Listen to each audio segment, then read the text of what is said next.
How to recover WhatsApp business account. Hi everybody, welcome back to our channel.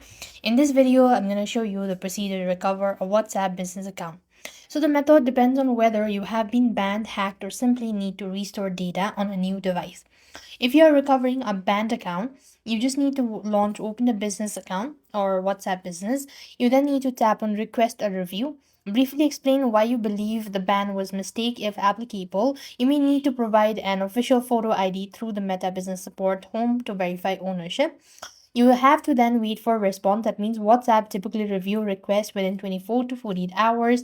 You will receive a notification in the app once a decision is made.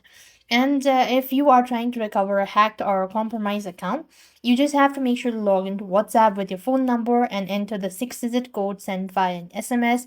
This is automatically logs out the hacker from all other devices. And if the hacker enables a PIN you don't know, you must wait 7 days to sign in without it. However, the hacker is still logged out as soon as you enter the initial SMS code. If you cannot log in, you can just go ahead and look for email at support@whatsapp.com with the subject like lost or stolen. You could then deactivate my account as a message and include the phone number in the full international format. And that is how you're supposed to recover your WhatsApp business account. And if you are trying to restore your data, you just need to, or you must use the same phone number and the same Google account or an iCloud ID used for the original backup. So with that, we've completed our steps. Thank you for watching. See you in the next video.